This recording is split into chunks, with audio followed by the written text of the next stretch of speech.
శ్రీమాత్రే నమ. జయ గురు దత్తాత్రేయ నమ. ఈ వీడియోలో మనం మార్చి 30వ తారీఖు నుంచి మే 18వ తారీఖు మధ్యలో శని మరియు రాహులు కలిసి ఒకే రాశిలో సంచరించడం జరుగుతూ ఉంటుంది. దీని ప్రభావం మీద వివిధ రాశుల వారికి ఏ విధమైన ప్రభావం ఉంటుంది, అసలు ఈ రాహు శని కలయడం వలన మరి సహజంగా ఏమి జరుగుతుంది అన్న విషయాన్ని ఈ వీడియోలో పరిశీలించే ప్రయత్నం చేద్దాం.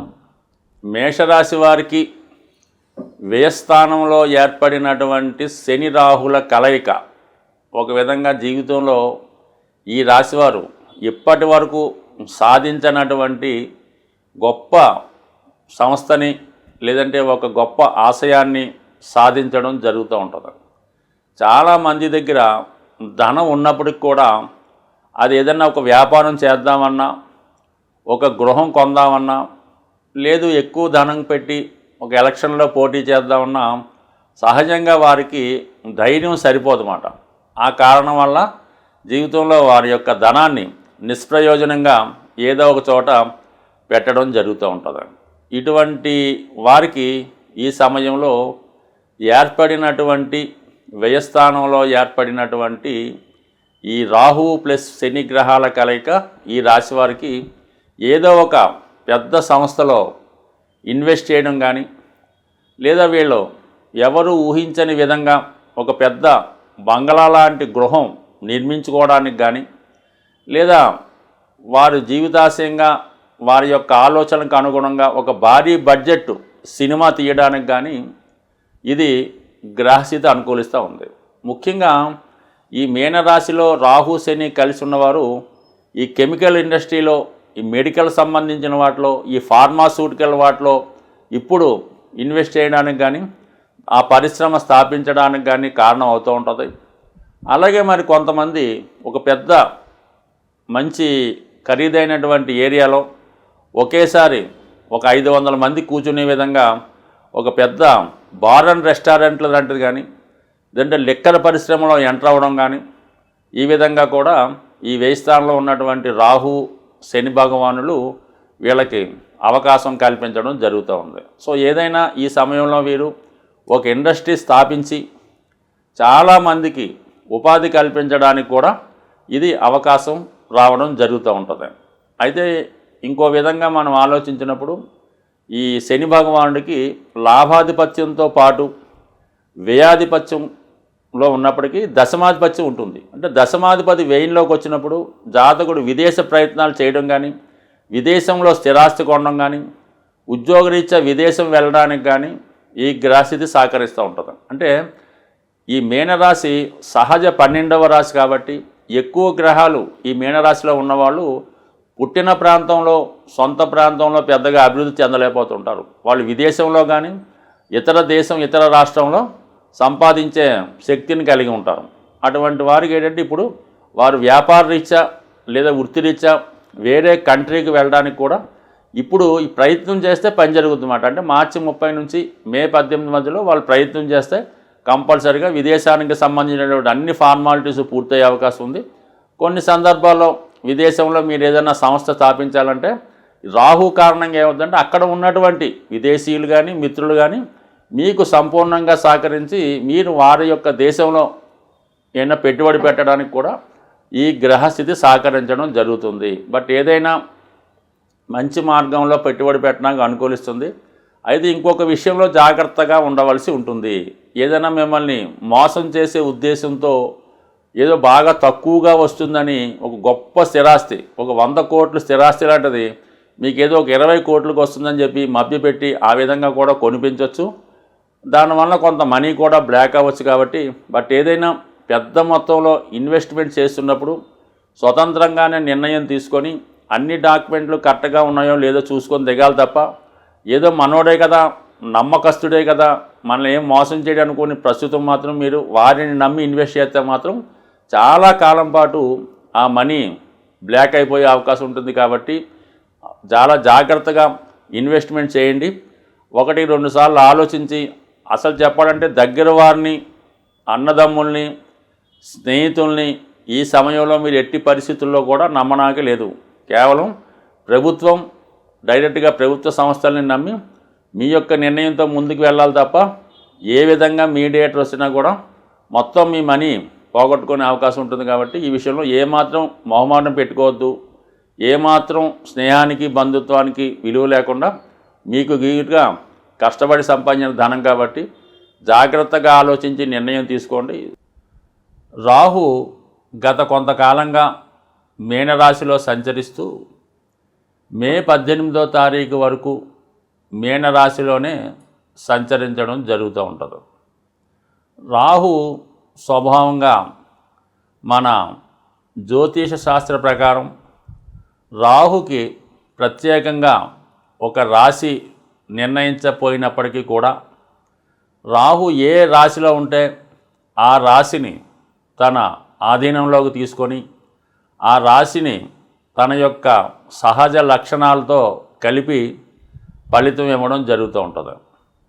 అయితే తర్వాత పరిశోధనలో రాహుకి కుంభరాశి స్వక్షేత్రంగా నిర్ణయించడం జరిగింది. అంటే కుంభరాశిలో శని భగవానుడితో పాటు రాహు కూడా అదే రాశి పైన ఆధిపత్యం వహించడం జరుగుతూ ఉంటుంది.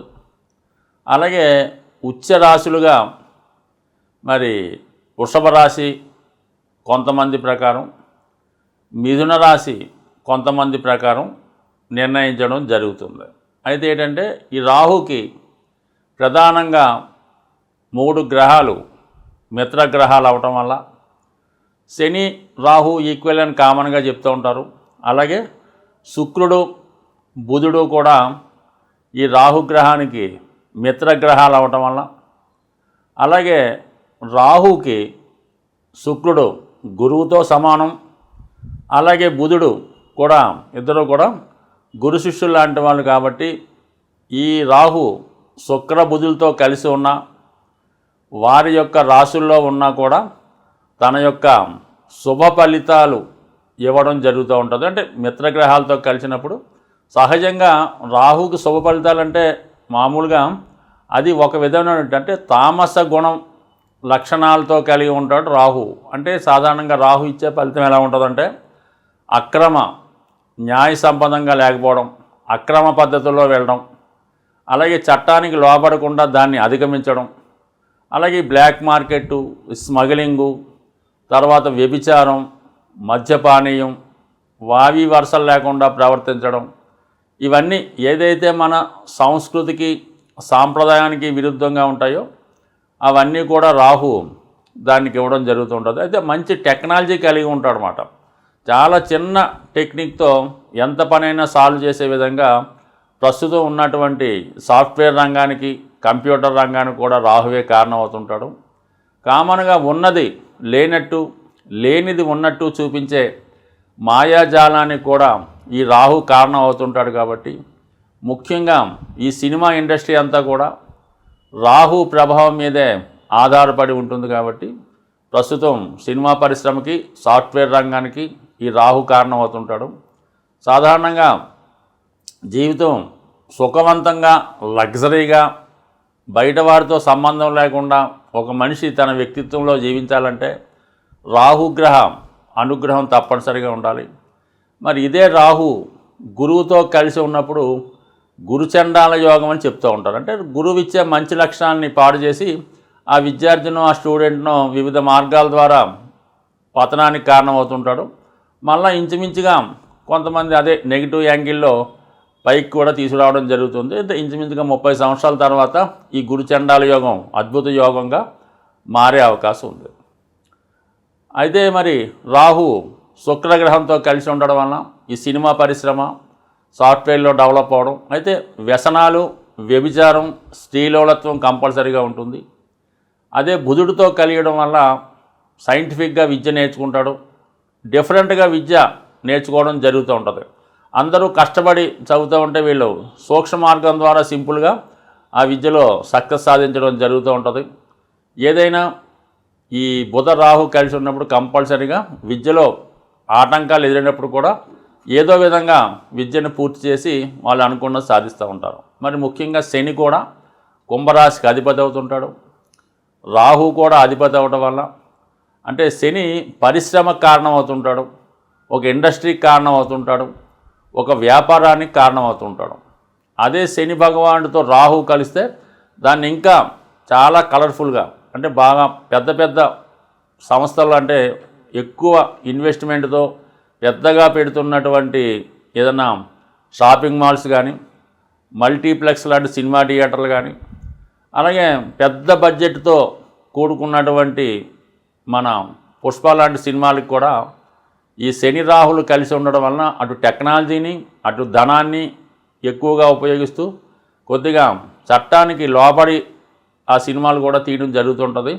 మొత్తం మీద ఏంటంటే హై బడ్జెట్ చిత్రాలకి, పెద్ద పెద్ద పరిశ్రమలకి, అలాగే సాఫ్ట్వేర్ రంగంలో బాగా ఇంప్రూవ్మెంట్కి, అలాగే కష్టపడకుండా కొద్దిపాటి శ్రమతో నెలకి 10 లక్షలు 20 లక్షలు సంపాదించినటువంటి ఉద్యోగస్తులకు కూడా రాహు కారణం అవుతుంటాడు. శని రాహులు మిత్రగ్రహాలు అవటం వల్ల రెండూ కూడా కుంభరాశి ఆధిపత్యం వహిస్తూ వాటికి ధనస్థానం అయినటువంటి మన మీనరాశిలో కలిసి ఉండడం అన్నది ఇది కొత్తగా ఇండస్ట్రీ స్థాపించాలన్నా తనను తాను ఇంప్రూవ్మెంట్ చేసుకుంటూ తన టాలెంట్ను రుజువు చేసుకొని ఎక్కువ ఫైనాన్స్ సౌకర్యంతో ఏదైనా ఒక పరిశ్రమ స్థాపించాలనుకున్న వాళ్ళకి, వ్యాపారం చేద్దామనుకున్న వాళ్ళకి, ఒక సినిమా తీద్దామనుకున్న వాళ్ళకి అంటే ఒక ధైర్యంతో కోటాను కోట్లు ఇన్వెస్ట్ చేసే పరిశ్రమలకి, వ్యాపారానికి కూడా ఈ 2 గ్రహాలు కారణం అవుతున్నాయి. కాబట్టి మరి ఈ రాబోయే మార్చి 30వ తారీఖు నుంచి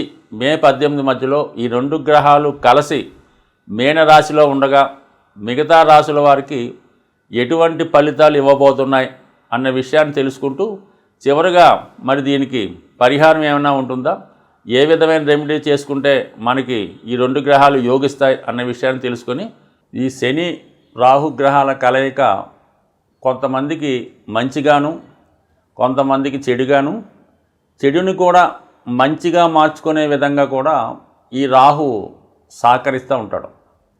అయితే ఈ శని రాహులకి పరిహారం ద్వారా వారిని పాజిటివ్గా మార్చుకోవడానికి సులభమైనటువంటి మార్గాన్ని మనకి ఈ శాస్త్రాన్ని అందించినటువంటి పెద్దలు ఒక హింట్ ద్వారా చెప్పడం జరిగింది. అసలు జ్యోతిష్ శాస్త్రం అంతా కూడా రహస్యమైనది. అది వారిలో ఉన్నటువంటి సూక్ష్మాన్ని గ్రహించడమే జ్యోతిష శాస్త్రవేత్తలుగా వారి యొక్క నిజమైనటువంటి కృషిగా మనం చెప్పచ్చు. రాహువు అంటే కేవలం తల భాగమే కాబట్టి అధికమైనటువంటి ఆశల్ని కలిగి ఉండడం జరుగుతూ ఉంటుంది. శని భగవానుడు ఏంటంటే ఒక క్రమశిక్షణతో కూడుకున్నటువంటి గ్రహం, బాగా డిసిప్లిన్గా ఉంటూ నేర్చుకునే గ్రహం కాబట్టి ముఖ్యంగా ఈ శని రాహులకి ఈ మనం పురాణాలు పరిశీలించినప్పుడు ఎక్కువగా ఆంజనేయ స్వామిని కనెక్ట్ చేయడం జరుగుతూ ఉంటుంది. అంటే ఎవరికి ఎప్పుడు ఏ ఆపద వచ్చినా కూడా ఆంజనేయ స్వామి వచ్చి దాన్ని రక్షించి మళ్ళా ఆయన అక్కడితో ఆయన పోర్షన్ కంప్లీట్ అవ్వడం జరుగుతూ ఉంటుంది. సో ఈ సమయంలో మీరు ఈ హనుమాన్ని ఆరాధించడం వల్ల అంటే హనుమాన్కి అందుకనే చాలా భారీ విగ్రహాలు పెడుతూ ఉంటారు అన్నమాట. 40 అడుగులు 100 అడుగులు కూడా పెడుతూ ఉంటారు భారీగా. అది రాహు ప్రభావం వల్ల. రాహు ఏంటంటే ఉన్నదాన్ని పెద్దగా చేస్తుంటాడు. ఆంజనేయ స్వామి కూడా ఎప్పుడు చిన్నగానే ఉంటాడు. అవసరమైతే విశ్వరూపంగా పెద్దగా తన యొక్క ఒక విధంగా వాయునందనుడు. ఈ వాయుగ్రహాలు ఈ శని రాహులు కూడా అలాగే ఎక్స్పాండ్ చేసే గుణం రాహుకు ఉంటుంది. ఆంజనేయ స్వామి కూడా తను అవసరమైనప్పుడు మొత్తం ఎంతకన్నా ఎక్స్పాండ్ అవ్వగలుగుతాడు. అలాగే చిన్నగా దూరి కేవలం లంకిని నోట్లో దూరి మళ్ళీ బయటకు వచ్చేస్తూ ఉంటాడు. కాబట్టి ఇవన్నీ రాహు మాయ అంతా కూడా ఆంజనేయ స్వామి దగ్గర ఉంది. మరి శని యొక్క క్రమశిక్షణ అంతా కూడా సేవకా లక్షణాలన్నీ కూడా ఆంజనేయ స్వామి దగ్గర ఉన్నాయి. కాబట్టి ఈ సమయంలో మీరు ఆంజనేయ స్వామిని మరి తమలపాకులతో పూజించవలసి ఉంటుంది. అంటే తమలపాకులు అండి 100, 41 రూపాయి కూడా అవన్నీ పక్కన పెట్టండి. ఒక బుట్ట తమలపాకులు ఎంత అయితే అంతా తీసుకొని ఆ బుట్ట తమలపాకులతో స్వామికి విపరీతంగా అర్చన చేయిస్తారో, మాల వేస్తారో, మొత్తం మీద ఒక బుట్ట తమలపాకులతో అర్చన చేయించడం. మరి రాహుకి మినువులు కారణం కాబట్టి వడమాల అంటే మినువులతో చేసినటువంటి వడమాల ఒకటి తయారు చేసి, అంటే మామూలుగా ఒక 108 కాకుండా ఒక 1008 వచ్చేలాగా విశేషంగా వడమాల తయారు చేయించి స్వామికి అలంకరించి ఇవన్నీ కూడా గుడిలో పంచిపెట్టడం వల్ల నిరంతరం హనుమాన్ పూజ చేసుకోవడం, హరినామ స్మరణ చేసుకోవడం, ఇవన్నిటితో పాటుగా ఆ జగజ్జనని అమ్మవారు అంటే దశమహావిద్యలు వారి జోలికి ఏమీ వెళ్లకుండా కేవలం కనకదుర్గ అమ్మవారు అంటే ఎవరినైతే రాక్షస సంహారం జరిగిందో ఈ చండీ హోమంలో ఈ అమ్మవారి యొక్క విశేషంగా చెప్పడం జరుగుతుంటుంది. ఇంకా విపరీతమైన ఇబ్బందుల్లో ఉన్నవాళ్ళు ఈ చండీ హోమం పాల్గొనడం వల్ల, చేయించడం వల్ల, శ్రద్ధగా ఆ చండీ హోమాన్ని వీక్షించడం వల్ల ఏదైనా ఒక పుణ్యక్షేత్రంలో జరిగినటువంటి చండీ హోమానికి ఎక్కువ విలువ ఉంటుంది. అలాగే ఏదైనా ఒక పవిత్ర దేవాలయంలోనో ఒక గోశాలలోనో చేస్తున్న దానికి ఎక్కువ విలువ ఉంటుంది.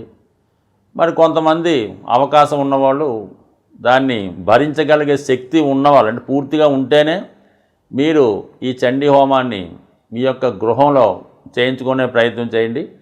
దానికి తగు విధంగా అంటే చండీ హోమం మీ ఇంట్లో చేస్తున్నారంటే అదేదో తూతు మంత్రం అని మాత్రం మీరు అనుకోవద్దు. సమస్త దేవతలు మీ గృహాన్ని విచ్చేయడం జరుగుతూ ఉంటుంది. మరి ఆ వచ్చినటువంటి దేవతలకి మరి ఆ హోమంలో అన్నీ సరిగ్గా సమర్పించవలసి ఉంటుంది. చేస్తున్నటువంటి హోమాన్ని చేసినటువంటి అధికారులు కూడా కరెక్ట్గా దాన్ని నిర్వహించవలసి ఉంటుంది. కాబట్టి బాగా సౌకర్యాలు ఉంటూ పెద్దగా మనం చేయించగలం అంటేనే చేయించుకోండి. లేని పక్షంలో ఏదైనా దేవాలయంలో చేస్తుంటే అందులో మీరు పార్టిసిపేట్ చేసుకోండి. ఈ విధంగా చేసుకొని ఎక్కువ సమస్యలు ఉన్నవారు మామూలుగా నిరంతరం ఆంజనేయ స్వామిని పూజించుకుంటూ అప్పుడప్పుడు తమలపాకులతోనూ వడమాలతో పూజ చేయించుకుంటూ చక్కగా మీరు ఈ రాబోయే ఈ 50 రోజుల్లో ఏదో ఒక రోజు చేసుకొని చాలు. అవకాశం ఉన్నవాళ్ళు కంపల్సరీగా ఆ ఫలితం మీకు నిరంతరం అంటే రాహువు అనుగ్రహం ఇచ్చాడంటే చాలా సూక్ష్మంగా చాలా తొందరగా ఎక్కడికో తీసుకెళ్ళడం జరుగుతూ ఉంటుంది. అదే ఆగ్రహించాడు కోపగించాడంటే మనిషికి చాలా చెడ్డ పేరు వస్తుంది. పూర్వకాలంలో ఉన్నటువంటి భయంకరమైన వ్యాధులకు కూడా రాహువే కారణమవుతుంటాడు. అలాగే అవమానం ద్వారా ఏదైనా జైలు శిక్ష అనుభవించడానికి కూడా ఈ రాహువే కారణమవుతుంటాడు. కాబట్టి మరి ఏదైనా ఈ అమ్మవారిని ప్రసన్నం చేసుకోవడం, ఆంజనేయ స్వామి వారిని పూజించుకోవడం, ఈ రెండు చేసే ముందు విఘ్నేశ్వరుని ప్రార్థించుకోవడం ద్వారా కేతుగ్రహ అనుగ్రహం కూడా మీకు రావడం వల్ల సంపూర్ణంగా మరి ఈ బలాన్ని అంటే ఈ రాహుకేతువుల యొక్క శక్తిని మీరు పాజిటివ్గా ఉపయోగించుకుంటారని ఆశిస్తూ స్వస్తి.